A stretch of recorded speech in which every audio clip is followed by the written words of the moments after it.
je voulais aussi mentionner quelque chose qui va être une petite introduction au cours d'aujourd'hui. Ce matin, quand on s'est levé, il y a quelqu'un qui est venu me voir pour me faire remarquer qu'il y avait des crottes sur le chemin. Alors, des crottes, soyons clairs, ça se voit tout de suite, c'est des crottes d'enfants. Alors, forcément, les parents pourraient être responsables des crottes de leur bébé. Ça paraît normal. Hein. Je veux dire, c'est quand même assez scandaleux qu'ils ne puissent pas les contrôler et qu'ils ne puissent pas faire en sorte qu'on ne marche pas pieds nus dans des cacas le matin quand on se lève. Ça, c'est ce qui peut venir spontanément. Et c'est la réaction première, on va dire. C'est la réaction première, c'est moi, je suis agressé par... et je peux la vivre, hein. Je la vis même souvent, hein. Ça bloque. Puis en même temps, je me dis, non mais attends, on n'y est pas du tout. C'est qui est responsable là? C'est une personne qui est responsable d'une personne, ou c'est nous tous qui sommes responsables de la bienveillance? Et là, je m'interpelle, parce que je vois à tous les niveaux, toutes les petites démissions que je fais en me disant, voilà, lui, il a fait ça, donc c'est à lui de le faire. Et ça, moi, c'est au quotidien que je le vis. Et ça a été un choc pour moi ce matin, parce que je vois toujours cette espèce de balance entre moi, entre mes deux côtés quelque part, entre le côté, voilà, c'est moi qui suis agressé et je suis dans mon droit. Vous savez ce que ça fait, c'est je suis légitime, la légitimité, ça c'est un truc assez marrant. Et je vous partage ça parce que vraiment, je le vois sans cesse ce conflit en moi. Et je sais aussi que chaque fois que je lâche, c'est-à-dire que chaque fois que je comprends par joie que finalement l'autre et moi, quelque part, on n'est pas séparés, on est co-responsables, on est en co-relation de bienveillance, et que quelque part, je veux dire, quelque chose qui déborde à côté, quelque chose, n'importe quoi, c'est autant ma responsabilité que la sienne. Et peu importe qui est-ce qui a allumé le tuyau ou des choses comme ça, parce que moi, voilà, au quotidien, on vit tout le temps ça. Et vraiment, je voulais vraiment insister pour qu'on vive une expérience de collectivité, parce que je pense que c'est vraiment très important, et que je pense que c'est le challenge qui nous est demandé, c'est de vivre une expérience de collectivité, et d'arriver à considérer que notre responsabilité, elle n'est pas individuelle et dirigée uniquement vers nos actions, mais elle est dirigée vraiment vers l'étendue de ce qui est perceptible par nos sens, et de vraiment s'engager dans cette démarche. C'est quelque chose, moi, qui m'a beaucoup interpellé, parce que je vois cette espèce de combat entre je dirais, le divin et puis l'égotique restreint en moi tout le temps. Et donc, je pensais qu'avec une interpellation comme ça, c'est avant tout une interpellation que je fais à moi-même, parce que je vous garantis, au cours de la journée, sans cesse, voilà, il y a ça qui va pas, il y a ça qui va pas, il y a ça qui va pas. Je suis terrible avec les gens qui m'aident à organiser aussi, parce que alors je pointe sans cesse les choses comme ça, toujours plus exigeant. Je commence à me dire, non, mais c'est toi, c'est toi, c'est toi, c'est toi. Il y a une technique qui s'appelle la technique de Ho'oponopono aussi, quand on rentre en relation avec quelqu'un, que je trouve assez extraordinaire. Je voulais en toucher un petit mot, parce que dans les relations de groupe, elle est, je trouve, assez fabuleuse. C'est que c'est difficile au début à accepter comme vision, mais c'est que quand quelque chose arrive dans ma vie, c'est-à-dire une relation conflictuelle avec quelqu'un, ma responsabilité dans cette relation est totale. C'est-à-dire que ma responsabilité dans cette relation est totale. Alors, on va me dire, mais comment ça peut être possible? Alors, on me l'a expliqué simplement. Alors, je vais redonner l'explication que je peux donner simplement. Imaginons que vous soyez vraiment plein d'amour, comme on pense tous l'être, parce qu'on est vraiment plein d'amour et accompli. Eh bien, n'importe qui peut arriver vers nous. Si on l'accueille dans le pur amour, il n'y a aucun conflit. C'est même pas possible. Ça n'existe pas. Ça n'existe pas. Donc, s'il y a conflit, c'est que quelque part, on y a apporté notre part. Et donc, cette technique, c'est une tradition ancestrale hawaïenne, je crois, c'est ça? Hawaïenne, voilà. Et qui consistait à, quand on rentrait dans une altercation avec une personne, eh bien, prendre un temps, considérer qu'on avait toute notre part de responsabilité absolument dans cette relation conflictuelle, et demander pardon et remercier la personne. Et ça, c'est très dur pour l'ego. Et c'est là qu'on voit qu'il y a un boulot. Parce qu'alors, être supérieur à la personne, c'est facile. Par contre, moi, quand je dois dire excuse-moi, et puis alors qu'en plus je dois la remercier, c'est infernal, quoi. Remercier quelqu'un parce qu'il nous a mis hors de nous, c'est infernal. Mais je ne sais pas si vous avez expérimenté, mais quand on dit merci, quand ça lâche, ça lâche. Alors là, c'est énorme. C'est énorme. Des personnes qu'on a détestées, qu'on arrive à prendre dans nos bras, et là, c'est la grâce. Moi, c'est ce que j'appelle la grâce. On vit des moments de grâce, il y a tout qui sort, il y a tout qui... Et là, on vit de manière ténue, on vit le 1. C'est comme ça, je pense qu'on peut goûter à l'unité. C'est quand on lâche cette conscience de l'ego et qu'on vit un instant le 1. Voilà, je vais arrêter mon prêcha, mais c'était ce que j'avais vécu ce matin, et dans un groupe, on part très facilement dans la séparation aussi. Ça, je le vois très très souvent, et c'est pas un mal, parce que c'est notre condition première. Mais je crois que cet appel vers autre chose est intéressant aussi, et mérite d'être vécu, d'être vraiment vécu. Pour rebondir sur ce que tu viens de dire, j'ai un petit livre qui présente le Ho'oponopono pour ceux qui sont intéressés. Et sachant que c'est quelque chose qui peut être aussi utilisé de façon beaucoup plus large. C'est-à-dire que ce n'est pas seulement dans la mesure d'un conflit, mais c'est vraiment pour tout ce qui dans la vie vous semble, vous perturbe, ou vous paraît pas juste, vous pouvez tout à fait vous demander pardon pour la part que vous ou vos aïeux ont participé, dans la mesure où ils ont participé à leur niveau, à ce désordre. Donc c'est important, c'est en fait on peut demander pardon pour tout ce qui arrive et qui ne nous plaît pas. Voilà, tout ce qui n'est pas juste, tout ce qui n'est pas bon. Et je trouve ça extrêmement, comment dirais-je, ça va dans le bon sens pour moi, parce que c'est vraiment dans la mesure où on est humble, c'est un apprentissage à l'humilité. Voilà.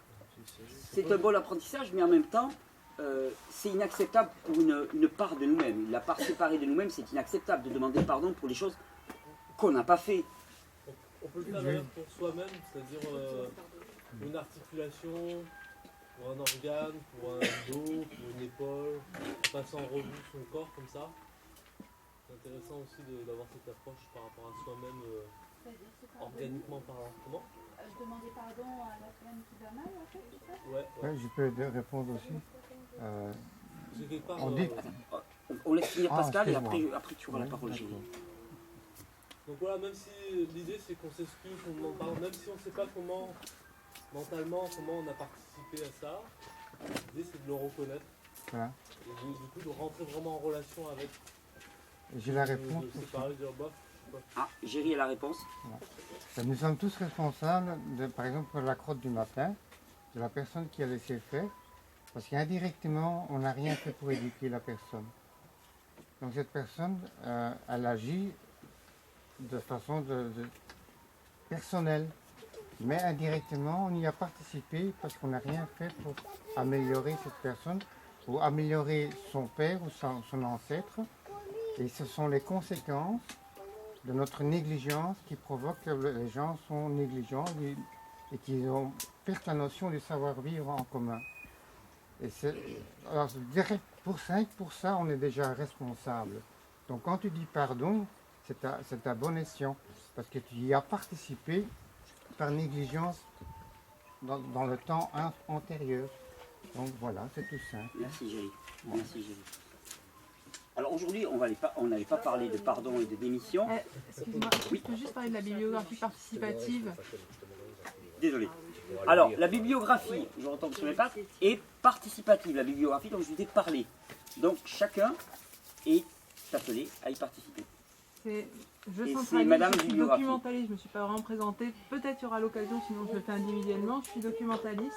Et au groupe d'avant, on a en fait toutes les références des personnes qui ont des livres qui conseillent.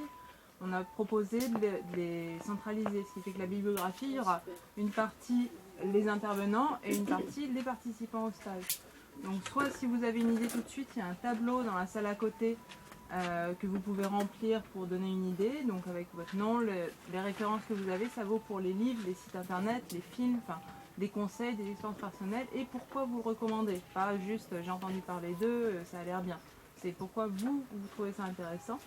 Et si vous ne pouvez pas, vous n'avez pas les infos ou autres, mon mail sera disponible pour après m'envoyer toutes les informations et on fera circuler derrière pour faire une grande base de données voilà, qui complémente et permet de diffuser toutes les informations qu'on a envie de partager. Merci beaucoup. Super. Merci Pénélope. Alors aujourd'hui, pour introduire le cours, je voulais vous parler encore une fois, et là ça va être court, c'est un petit texte que j'aimerais bien vous lire. pour répondre aussi aux questions d'analytique et de simplification. Je me suis rendu compte que souvent, il y a deux choses qui peuvent nous mouvoir. On peut être mu par une motivation qui est basée sur la peur ou une motivation qui est basée sur la joie. Et en termes de santé, on le voit souvent. Je reçois des fois des messages des gens qui me disent voilà, j'ai peur d'avoir ça, j'ai peur d'avoir ça, je crains d'avoir ça, je crains d'avoir ça, je crains d'avoir ça. Et puis il y a d'autres personnes qui envoient des messages et puis qui disent voilà, je suis comme ça, mais je pense que je peux améliorer ça. Je pense que ceci pourrait être plus facile. Je pense que ceci. Et je vous garantis que dans l'approche qu'ils ont de la vie, de la santé et de l'être, ça change tout. Ça change vraiment tout. Et donc, faire les choses par crainte du mauvais ou par joie d'aller vers le meilleur, ça change énormément de choses. Et effectivement, le texte que je voulais vous lire aujourd'hui, c'était pour vous montrer à quel point tout est très simple finalement. Tout est très simple. Et c'est vrai qu'on pourrait se contenter de faire la semaine en disant mangez vos fruits, vos légumes, vivez au soleil, dormez assez, marchez pieds nus, ayez des rapports sensuels et physiques autant que nécessaire et sans être normalisés par des dogmes. Reproduisez-vous et soyez heureux. Et à peu près c'est ce que va dire ce texte. C'est un vieux texte qui m'a été envoyé. Je vous ai parlé de quelqu'un qui s'appelle Roger Lemadec, qui est un monsieur qui sera là au stage d'octobre et qui est un pionnier de l'hygiénisme. Il m'a envoyé ce texte qui est tiré d'un livre qui s'appelle La santé par la nourriture crue. Je ne le cache pas. Et c'est un livre qui est ancien, mais je n'ai pas sa date parce que c'est juste une photocopie d'une page. Alors c'est joli, c'est de la langue, voilà, c'est avec emphase. Le capitaine Diamond est né à Plymouth, dans le Massachusetts, le 1er mai 1796, et mort en 1916 à l'âge de 120 ans, à la suite d'une erreur d'hygiène qui abrégea assez considérablement ses jours. Son histoire est relatée dans un ouvrage publié en 1915 par le docteur Tréchet. Ce capitaine, écrivait-il, ne semble pas avoir vieilli entre 96 et 119 ans, car je l'ai connu personnellement. En 1906, le capitaine Diamond écrivit un ouvrage intitulé « Le secret pour vivre très longtemps et pour en jouir le plus possible ». Voilà 80 ans, écrivait-il, que je m'abstiens de tout produit animal. À l'âge de 79 ans, il était un infirme chronique. Il souffrait d'un état grave de sclérose, durcissement progressif des tissus, des vaisseaux sanguins et raideur des jointures. Les muscles de ses jambes et de son dos étaient tellement engourdis qu'il ne pouvait pas s'asseoir ou se lever sans de grands malaises et souvent réclamer l'aide de quelqu'un. La chair de ses mains et de ses avant-bras était tellement raide qu'il était incapable de tenir une fourchette ou une cuillère pour se nourrir. Et pourtant, pour ceux qui ont fait le calcul, c'était un végétarien depuis plus de 30 ans déjà. Ce qui prouve que le végétarisme n'est pas suffisant du tout. Les médecins, incapables de l'aider, le déclarèrent incurable, car hors de la médecine, il n'y a naturellement point de salut. Ils lui annoncèrent une mort prochaine, et ému d'avoir à se séparer de ses médecins et ne sachant pas s'il y en aurait d'autres d'aussi bons dans notre monde, il résolut de trouver un moyen pour dissoudre et éliminer les dépôts calciques qui pétrifiaient son corps. Il réussit à découvrir en effet un moyen ingénieux qui lui permit de se rajeunir et de recouvrer la santé à un tel degré qu'il put malheureusement survivre à tous ses médecins, eux qui l'avaient tenu pour mort et enterré. Jusqu'à aujourd'hui, la médecine considère un tel rajeunissement comme impossible, pour l'excellente raison qu'elle n'a pas réussi à l'expliquer, ni voulu le répéter. Êtes-vous curieux de connaître la découverte ingénieuse qui lui permit de recouvrir la santé ? Oui. Cliquez ici et indiquez votre numéro de carte bancaire. Eh bien non. Eh bien voilà. Non mais d'habitude c'est ça. On vous met une page, le mec il promet la guérison, puis cliquez ici. Eh bien voilà. Il changea de fond à comble son train de vie. Il refusa de manger tout aliment cuit, se sustenta entièrement de fruits crus non assaisonnés, s'abstint de consommer des céréales, des graines, de la farine, il ne but que de l'eau distillée ou de l'eau fraîche des pluies et rejeta tous les médicaments. Tu as vu, il rejette tous les fruits, enfin, tous les aliments assaisonnés. Tous les aliments assaisonnés. Donc, c'est comme basilic, persil. Et oui. Et oui. Et oui. Et oui. Enfin, je te dis comme ça un petit détail. Je vois qu'il y a petits éléments. Bon, je pense que par assaisonner, Géry, C'est il pas entend le assaisonné. sel, le poivre et des choses comme ça. Oui. Tout ce qui est condiment aromatique, et c'est pour ça que je dis, par rapport pour relever les mélanges, ça nuit. On en parlera demain de tout ça. Toutes les approches sont possibles aussi, mais effectivement, voilà. Ce que je voulais vous dire simplement, je trouvais ce texte très très joli. Alors j'ai fait quelques recherches quand même. Effectivement, il y a eu un livre écrit par ce docteur Trichette. J'ai vu d'autres sources qui citaient ce capitaine Diamond et ainsi de suite. Donc j'ai trouvé quand même suffisamment de sources et les vertus d'Internet qui me permettent de penser que ce texte relate quelque chose qui est certifié par plusieurs sources assez sérieuses. Voilà. Donc je trouvais que c'était un très beau texte parce que ça met de bonne humeur. Moi, ça me met de bonne humeur. Finalement, il a juste arrêté de nuire et les choses se sont remises en place naturellement. C'est vraiment la base. Souvent, on me demande quelle est la base de l'hygiénisme. Et la base de l'hygiénisme, c'est le pouvoir auto-guérisseur du corps. C'est-à-dire, le corps, une fois qu'on lui laisse la possibilité, l'espace et les conditions pour ça, se guérit. C'est le principe essentiel du jeûne, c'est le principe de l'auto-guérison. Et ça, c'est quelque chose, je pense, qu'il faut vraiment garder en nous de façon profonde. Parce qu'on a tôt fait, dès qu'il y a quelque chose qui apparaît, de sauter sur un suppresseur. Un suppresseur quelconque, qui soit un médicament, qui soit quelque chose pour éviter la chose. Et c'est cette démarche de confiance absolue dans le corps qui est très très importante pour moi. Savoir sans cesse, mordicus, que le corps se guérit, se nettoie, se régule lui-même. Et que tout ce qu'on peut faire au mieux, c'est l'accompagner. Et même souvent, si on veut trop accompagner, on risque de défaire. Donc quelque part, la non-action là, dans ce domaine-là, est quand même assez recommandée.